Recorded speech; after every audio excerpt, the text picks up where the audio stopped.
first started to gamble when I started work at age 16. I worked in a bakery. At lunchtime, all the guys used to sit around a table and play cards.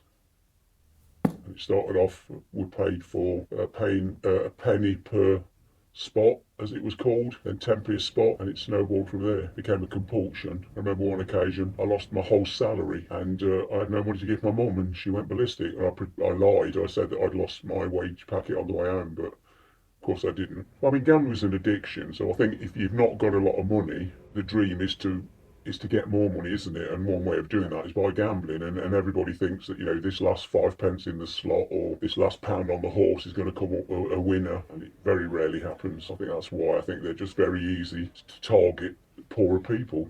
It's a bit like poorer people buy a lot of lottery tickets hoping that they're gonna win. And, playing the lottery is a gamble, isn't it? That's gambling.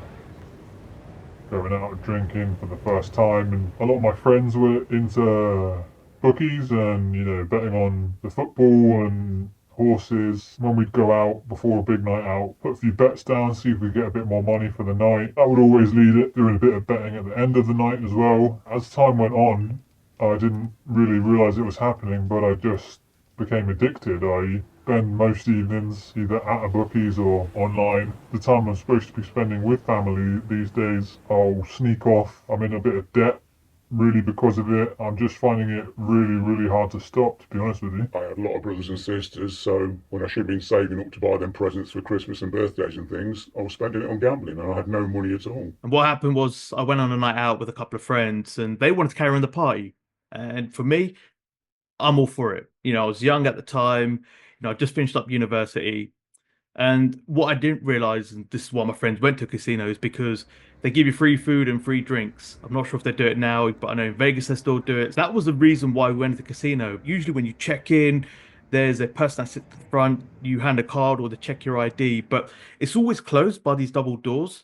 But I remember walking in, but this feeling that I got, the sounds I could hear, the things I could see, the croupiers, the lights, the sounds of the slot machine.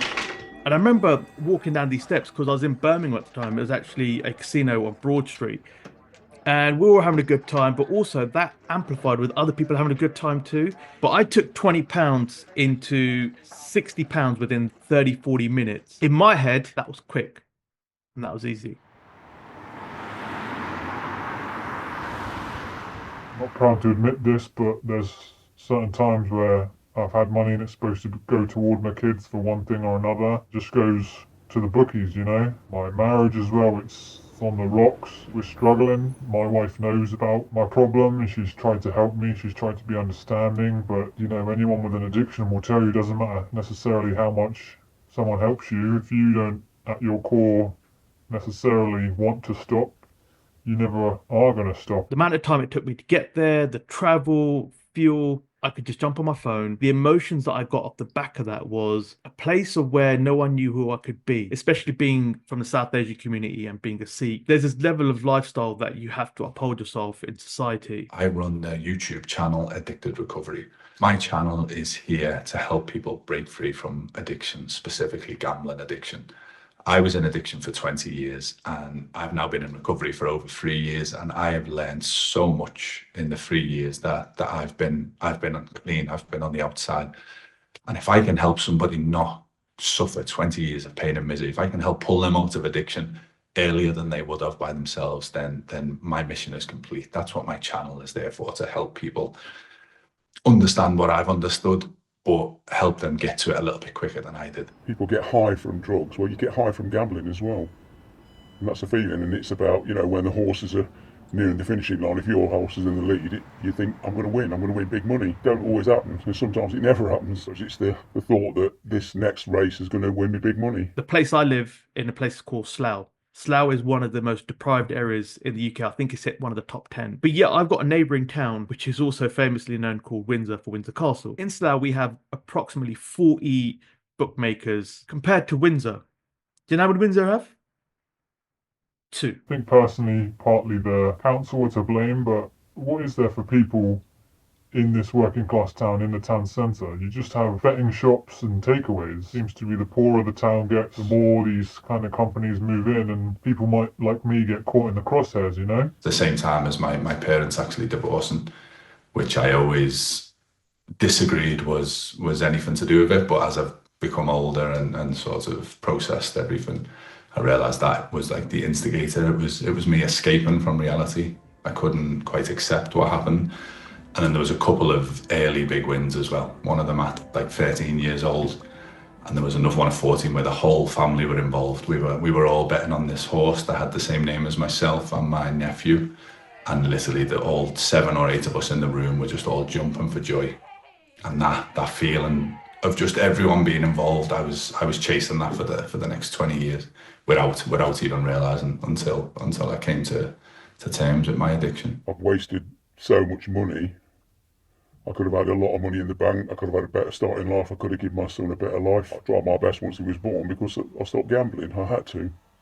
But yeah, prior to that, you know, like I said before, all my friends saved up for driving lessons, had cars. I didn't pass my driving test until I was 35. These online casinos collate anything from 1,500 to 2,000 data points. So they know where you've come from, when you've placed deposits, how much you're betting, how much you're depositing, where you're spending most of your timing on, when they can then email you free bonuses, free bets to get you back in and deeper down that rabbit hole. You are playing a losing game.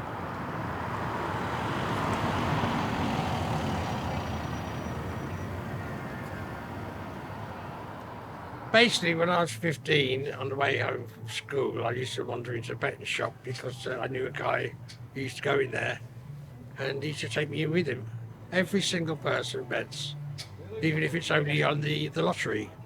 The government improves with your gambling, encourages you to gamble in a good cause, of course. Betting shops are closing down everywhere, just like pubs are, because you can do it all online. Even the poorest person can go online. Use any and every excuse, basically. If I was happy, I'd want to go and gamble. If I was excited, I'd want to go and gamble. If I was sad, I'd want to escape that feeling. An easy way for me to escape was to go and gamble. I could just disappear into the casinos. It started when I was very young, and I started actually online. I was able to manipulate my online settings and get an account before the age of 18. And then once I turned 18, it was casinos, betting shops, horses, dogs, football matches, anything and everything. My gambling counsellor was always pretty surprised at the amount of avenues that I did whilst gambling. Normally, people who'd come in to seek gambling counselling would have a problem with one area of gambling or maybe 2. I actually had 7 different areas, so it was anything and everything, and any excuse I could find, I'd go and gamble. I would potentially have gambled away a month's worth of wages even before someone's woken up to go to work. But I'd always have about £100 or £200 in my account because I knew that would look after my fuel, that might put a bit of food on the table, and a few other bits and bobs. So I knew that £200 might last me a month. Driving to work, 40-50 minute commute, and playing the auto spins on roulette. I should be driving, focusing on the road. God forbid something bad happened and I crashed into someone. I was more focused on the gambling as opposed to focusing on the safety of other people on the road. And I'd get to work, I'd be gambling. I'd book myself into meeting room, I'd be gambling. I'd be in the toilets at work, gambling. Lunchtime, break time. I wouldn't care about who I'm speaking to. My mind was always just thinking about it, consumed by it. I mean, not every hour, I mean every minute, every second. You know, in the same way that a drug addict needs help, gamblers need help. So yeah, I reached out, spoke to people, spoke to other gamblers as well. It's a bit like Alcoholics Anonymous, you know, you sat with people that are going through the same thing as you, and it helps.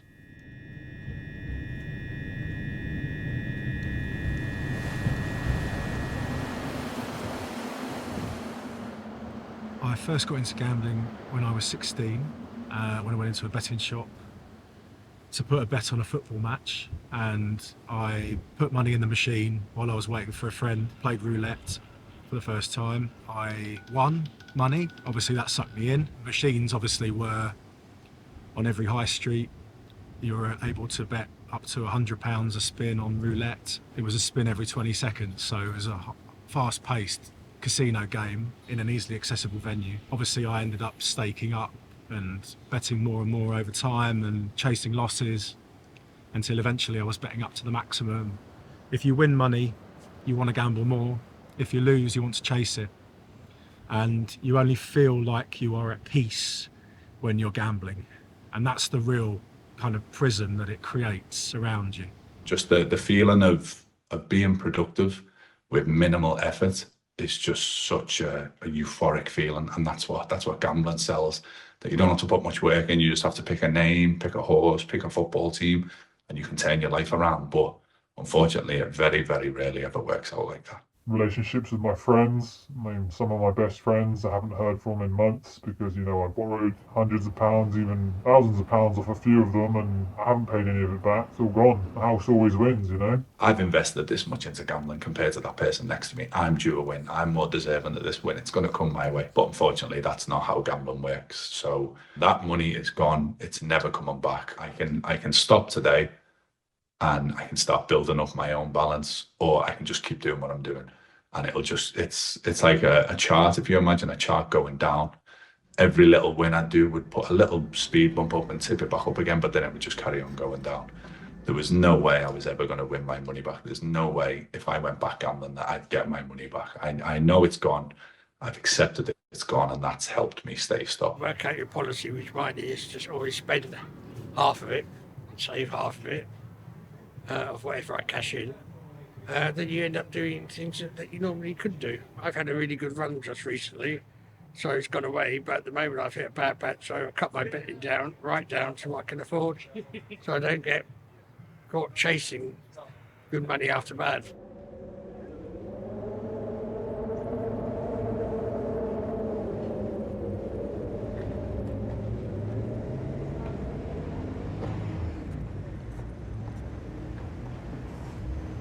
Basically, gambling was my life. My life revolved around whatever bets I had on, or whatever bet I was thinking of putting on, or a trip to the casino that night. My responsibilities were always an afterthought. The responsibilities always came second to the gambling. Pay rent, that can come afterwards. I'll gamble with the money first. My attitude was always, why don't I win the rent and then I'll pay it? But obviously, I could never stop. No matter how much I won, I could never stop. So I'd always struggle to pay the rent. I'd always struggle to pay for the car. I've told lies. I've been deceitful with friends just to get money. I've actually borrowed money off a couple of friends, and it's really turned out pretty sour, and I've actually lost friendships. Family-wise, I'm extremely lucky because I have took advantage of my parents many, many times. They've bailed me out of many situations in the past, and my addiction always took back over, and I take advantage of them. I took out a loan to do leverage trading on Bitcoin, and I lost that loan, and my wife was 6 months pregnant at this point, and I couldn't tell my wife. So I actually reached out to my family back home, told them the situation, promised them I'd explain it to my wife. Once she's given birth, I'll fill in my wife with the situation, but can somebody please bail me out of this situation? So my mum took out a loan here in the UK, sent that money over to me in Australia. I then paid off that loan in full, screenshotted it, put the screenshot into the family chat to show the loan was all paid off and everything was good. Called the loan company the next day, said I'd made a mistake. I was only meant to pay 1 week's payment. I wasn't meant to pay the entire loan off. Got the loan back and carried on gambling again with the inevitable always happening that I lost it all, and had to tell all my family about basically, or I had to tell my family everything that had happened, and had to fill my wife in as well. And that was a real rock bottom in my life. But I'm very fortunate that my mum is still around. She's still by my side, and tells me every day how proud she is of me, of what I've achieved these last 3 years. You might have a good buzz for a while, but you don't actually come off with a better experience in the end. Back in the day, you'd never see a woman in a betting shop. Then maybe 10 years ago, you'd see the odd one come in and that. And then when the machines came out, which about 10 years ago, then yes, you'd see more women going to play the machine because they didn't have to go to casino to do it. And I remember my wife sitting at the edge of the bed, and it was these tears and this cry that I've never seen. It's like this cry of devastation. And for me, as a husband, as a partner, my first instinct is to go, what's going on? Like, who's upset you? But when I've seen a phone in her hand and realizing it's not her and it's mine, it quickly changed from, I don't care what you're going through, I want to know what you found, What lies have you found? When you see someone that you love or someone that you care for looking at a bank transaction that's just not got hundreds, it's got hundreds, thousands, tens of thousands, to the tune of £250,000. That's how much debt I was in. The reality of it was I was trying to chase a jackpot, not realizing my jackpot was sat in front of me, man. I couldn't feel normal without gambling. Couldn't make all of these negative feelings and emotions go away if I wasn't gambling. And then when I was gambling, I was harming myself. So I was just sort of trapped, really. And I felt like the only way out was to kill myself, which is terrible, really, isn't it, when you think about it? But lots of people do that, unfortunately, and I can see why they do. I can see why they might be feeling like that's the only way out. And it's not, obviously, but that's where it leads you. It's a total loss of agency. You don't have to go to a pub and spend money on a drink in order to watch a football match. It's all there easy for you to do. And you can gamble bingo, from bingo up to slot machines and roulette, all on your phone. I finally had to accept I cannot control my gambling. So cutting back just doesn't work for me. I'm all in or nothing. Again, it's either my life's in chaos and I'm in my addiction, or I stay away from my addiction completely, and that helps me stay on the straight and narrow. You've broken your family, who'd want you, who'd love you, your failure as a father, your failure as a husband, your failure as a partner. You are such insignificant human being in this life. And that was going in my head. And actually, on the 18th of August 2020, I attempted the unthinkable. Now, a lot of people say I shouldn't say this, and but I have to be truthful to you guys. That I tried to take my own life by putting my car into a central reserve on the M1.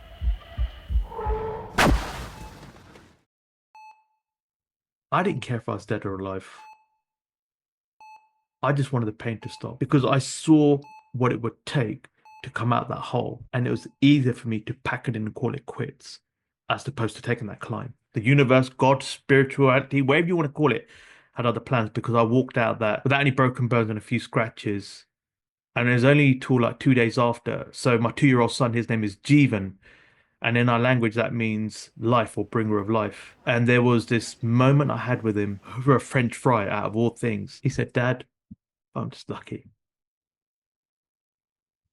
And for me as a father, it taught me two things: the value of dependency and the responsibility that I had as a father. So I remember going onto Google, I Googled in gambling support or gambling therapy, I'm one of those things. And it came across a website called GamCare. I picked up the phone because there's a number on it which is open 24 hours a day, which is also part of the National Gambling Helpline here in the UK. And I remember picking up the phone, and all they said to me was, "How can we help you, and are you okay?" I get emotional when I talk about that, because it was the first time in a whole heydays and haymakers of gambling. I would even think before that, 12 years of living in this place from 2009 to 2020, no one's really ever asked me that. When Blair was in power, We done nothing for anybody. he got the government, Westminster and everybody, to open up casinos everywhere. You've got 5, 6, 7 casinos all in a square mile. No, probably 10. Piccadilly Circus, Leicester Square. What used to be the talk of the town. 4 floors of casino. You're only doing is filling a void in your life. Avoid a need for excitement, a need for adventure. Right, it's a one-way adventure in the end. Casinos employing hundreds of people. They've got to pay those people. Where's the money coming from? Mugs who go in there and gamble on it. People only remember the time they won. They forget the times they lost. That passes. They feel down at the time, and then they forget how many times they haven't paid a bill or they've been short something because they've gambled. The 2005 Gambling Act was a liberalising piece of legislation. Government's policy is effectively to grow the gambling industry, and obviously growing the gambling industry is at the expense of other sectors, growth in other sectors, because that money's got to come from somewhere. Gambling liberalisation in the context of venue-based gambling could perhaps have been justified. Very outdated legislation that was governing venue-based gambling. Betting shops weren't even regulated under the old Act, the 1960s Gambling Act. I think it's very difficult to justify the liberalisation and promotion of online gambling in its current form. Online gambling carries with it significant risks. You talk about 1 in 5 people at least experiencing gambling harm. For online slots, it's about 1 in 2. The 2005 Gambling Act, the premise of it, the framework needs to be revisited. I think we need to shift back to a framework that permits gambling but doesn't promote it.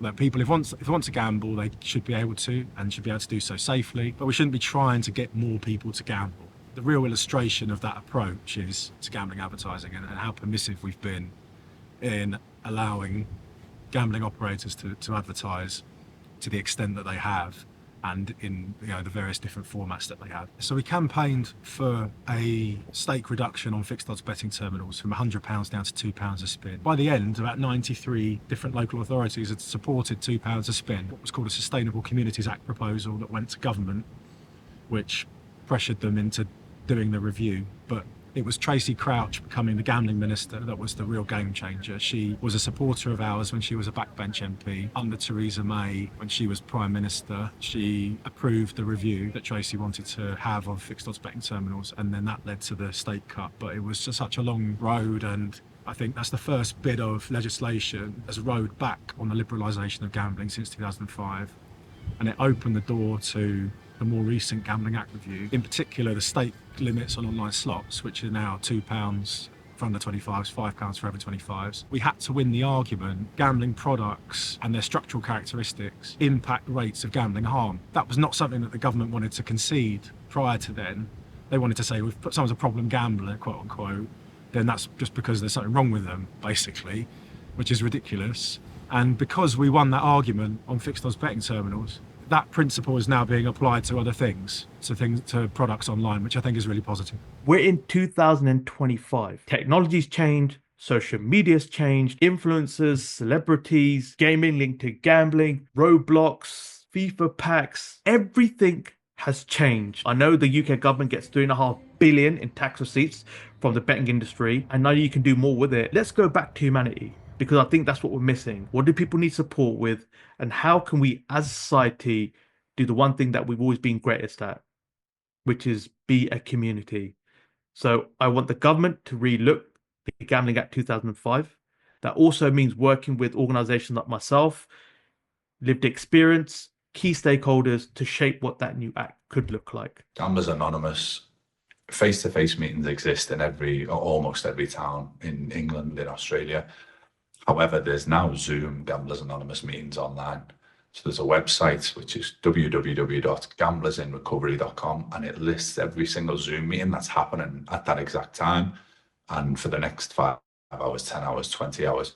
So there's always a Zoom meeting that you could log onto on Gamblers Anonymous. The reason Gamblers Anonymous works is it puts you in a room with people who are like you. You realise I'm not the only one who's done these horrible things to my friends, to my family. Other people have done it other people have done it as well. And we're all trying to get better. We're all trying to beat this addiction. Another free service is gambling counselling. There is gambling counselling services if people look online. You'll fill in a questionnaire, they'll sort of work out how bad your addiction is, and you'll get offered a set amount of counselling sessions. And these are one-on-one sessions where you're speaking to a professional. These were really helpful for me as well. I did that in England and I've done that in Australia, and I've got many, many benefits out of that. It sort of helps you understand why you gamble. Coming clean to friends and family, to loved ones in your life. They might react badly, but it will get better. It's not in the dark anymore. You're not living that secret life once it's all out in the open. The pleasure of getting something for nothing is there as well. There's always that, you see, beating the system. That is the issue, beating the system. That's the attraction all the time. Yeah, it's hard for me to say, isn't it? Because I've been there myself. What I would say is that set a limit on what you're going to... I mean, don't gamble at all would be my advice, because it just leads to more and more gambling, and it leads to more and more losses. Limit yourself to, a couple of quid or something like that. The slot machines. Don't be putting your money on the horses and things like that, because it's, like I said, you're not going to win. You're not going to win a lot of money. I co-founded a blocking software called Gamban, which allows people to download an app or a piece of software onto their devices, and it blocks access to gambling websites and apps. And you want to take positive action and you download Gamban, then next time you want to try and gamble, there's enough friction in the way to make that more difficult. Bailiffs were at the door and they were announcing loudly to everyone why they were there. I couldn't do anything. I didn't have the money at the time. They started taking goods. You know, anyone out there watching this, any young guys sliding down that slippery slope, I would just say, just stop, guys. You know, just seek help. Find someone who will listen, and this is just a horrible, horrible addiction that will just take everything from you. It's not just about quitting gambling. It doesn't stop there. You've got to repair yourself. You know, you've got to repair your brain, has got to recover, your mind. Everything has got to recover, and you've got to give yourself time. It's difficult. So I like to focus a bit more on that. Now everything is out on the table. It's a peace of mind that money can't buy. My wife knows everything. I'm not scared of her picking my phone up. I'm not scared of her beating me to the letterbox anymore. I'm not scared of bailiffs coming to the door. Gambling is never the problem, and it's never has been the problem. It's something deep rooted, where something's happened in your life, and once you uncover what that is, that's when the healing starts, and you realize that gambling is something that you don't need, and you'll rise above it, and gambling hopefully will never be a problem in your life going forward. Stop. It's the only answer. Accept it's your weakness, and your weakness will always drag you down in the end, unless you recognise you've got the weakness, accept it, and then do something about it. The answer lies with you, not with anybody else. And it helps some, it doesn't help others, but it's there. Don't knock Gamblers Anonymous, don't knock anything that's going to give you some help. I think more to say, really. Life without gambling is time better spent. Even if you win enough to pay off all the debts and all that sort of stuff, you're still going to gamble. You want to gamble again. The only way you can ever get out of it is by quitting. And if you're young and you're addicted to gambling like I was, then the losses will pale into insignificance in the context of your life. It's better to quit, and there's lots of other things that are important in life. It's very, very difficult to do that, I know. Getting help through NHS clinics or whatever it is, like there's so much you can do now to deal with or help you deal with the addiction and the consequences of the addiction, and also the recovery, which is obviously can be a very difficult time, as it was for me. So there's no good ending to it unless you quit. If you watch this and anything resonates with you and you're looking for support from a non-judgmental, a safe space, which is something that I've created, I've been in your position, and lived experience matters. I'm here to be a lending ear. My heart is open, and I wanted to see you get better and support you every step of the way. But then reality would always be waiting there for me once I'd finished my gambling binge. Plus there'd be extra problems now because of the trust that I've broken, because of the financial damage that I've done, because of the lies that I've told. If this sounds familiar to you, please get onto my channel, start listening to some of my content on there, and help get on. I want to help you get onto your recovery journey and be on this path with me, be on this journey together. Mine is the first generation to grow up not knowing if our children will be better off than we are.